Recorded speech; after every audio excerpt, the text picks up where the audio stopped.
Shoga yangu, mbona lango lako gumu kama lango la meli? Hebu bwana na wewe ushaanza mdomo wako. Au hili ndo lile lango la jiji?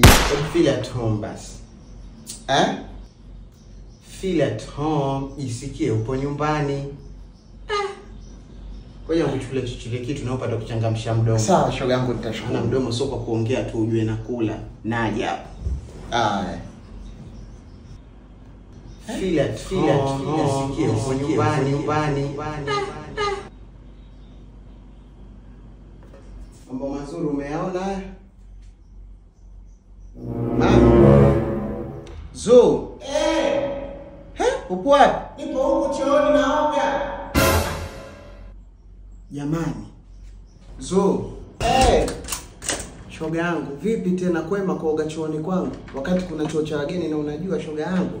Mami, si unajua tena mambo ya kubanwa. Kubana huko kubana gani jamani? Yaani tangu umeingia mimi leo sikuelewi kabisa. Dakika moja. Hata hiyo moja yenyewe siishe. Maana naona kama nyingi.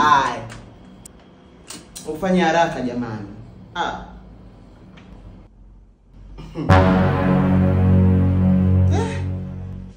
Iko kiita chako shoga yangu kinabaluza.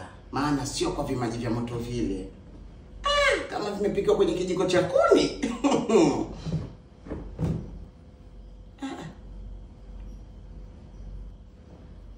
Jamani shoga, mbona unaangalia movie?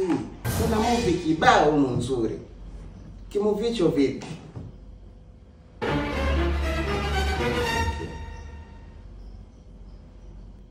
Hiyo hapa. Shoga yangu naomba vimaji vya baridi hiyo. Mchangamkaga we naye bwana. Ila Zula maana leo unanifanyia visa mwenzako.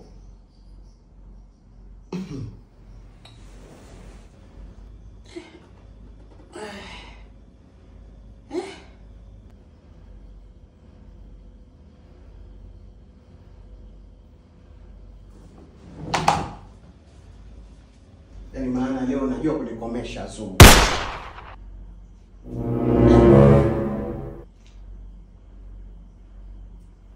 Jamani.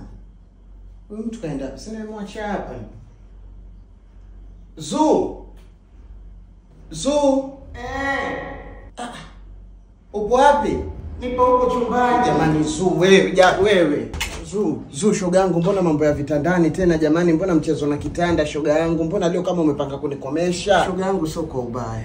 Wakati natoka zangu chooni, nikakiona chigodoro kimetanduliwa. Nikasema nikisogelee, nikisome vizuri kimeandikwaje, ninakuja kugundua ni Best Arusha.